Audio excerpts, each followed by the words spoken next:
Welcome back. Today, we are reading real stories about the creepiest situations people have ever experienced. Let's get into it. I was working as a nanny for a family with 2 kids. There was a construction site across the street. One of the workers, a man 20 years older than me, was obsessed. He would shout vulgar comments and try to follow me. One night, I was babysitting late. The parents were out. I heard a noise and looked out the window. I saw that same construction worker throw a black bag over the fence, followed by a baseball bat. Then, he climbed over. He cut the power to the house. I was terrified. I grabbed the baby and hid upstairs in the dark. I could hear him trying to open the doors and windows downstairs. Just as he was about to break in, the parents' car pulled into the driveway. He ran away. Police never caught him, but I learned a valuable lesson: never keep the same routine every day. I was home alone, taking medication that made me sweat profusely. So, after a shower, I decided to lay on my bed completely naked to cool off. Suddenly, I heard a door slam shut inside the house. I froze. I had no clothes on, no weapon, and my phone was downstairs. I quietly put on some clothes and grabbed a portable phone from the hallway. I shouted, "Hello," but there was silence. I searched the entire downstairs. Nothing. I went back upstairs, and as I walked past the office, I heard the door slam again. My heart stopped. I walked into the room, ready to fight. And then I saw it. My printer let out a heavy sigh and made a clicking noise. It was just the printer heads resetting and going into sleep mode. I nearly died of fright because of office equipment. I was 17. My parents were away, so I invited friends over to smoke and play video games in the basement. Suddenly, my friends ran down screaming that someone was in the driveway. We heard a massive crash. We ran outside and saw my brother's car smashed into a tree across the street. But my brother was out of town. The car was empty. Police arrived, and later they caught a guy nearby who had been in a car accident. It turned out to be a guy I went to high school with. He knew my house layout. He knew where the spare keys were. He had been waiting outside for hours, watching us, waiting for the perfect moment to break in and steal the car.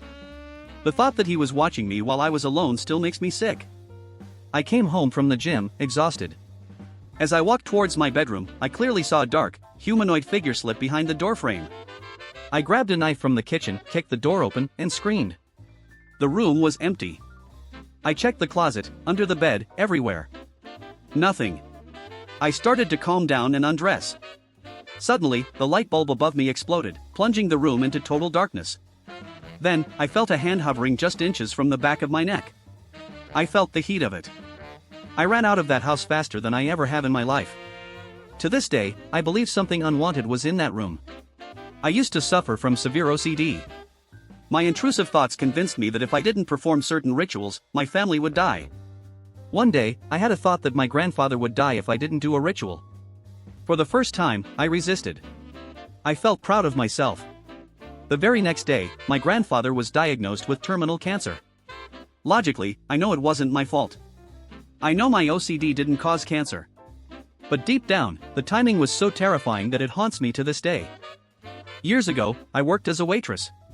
A random customer took a candid photo of me looking tired and framed it as a gift. It was creepy. My manager thought it was hilarious and hung the picture in the back office. 8 years later, everyone I worked with had left, except my best friend. She still works there. She told the new staff that the girl in the photo, me, died in a tragic car accident. Now, the new employees treat my photo as a memorial shrine. They pay respects to it. Sometimes I visit the restaurant, and my photo is still there on the wall, watching over them like a ghost. My neighbors opened an unlicensed daycare. They were terrible at watching the kids. One night, I couldn't sleep because of noise. I went to the bathroom window and looked down at my backyard. Standing there, in the middle of the night, were a dozen small children. They were completely silent, just staring up at the stars. It looked like a cult ritual. The next morning, I found tiny handprints all over my first-floor windows. I still don't know how they got out or why they were so quiet. When I was 5, I got a Pee Wee Herman doll. I loved it, until the nightmares started. I dreamed the doll was laughing while someone hurt my family. My parents threw the doll away in the outside trash. A few weeks later, I found the doll back in the garage in a box. My dad swore he didn't retrieve it. My mom threw it away again. But for years, I would wake up and find my toys rearranged in bizarre positions, as if they had been fighting during the night. I am convinced the doll was possessed. My mom got a call from a woman asking for a job reference for me.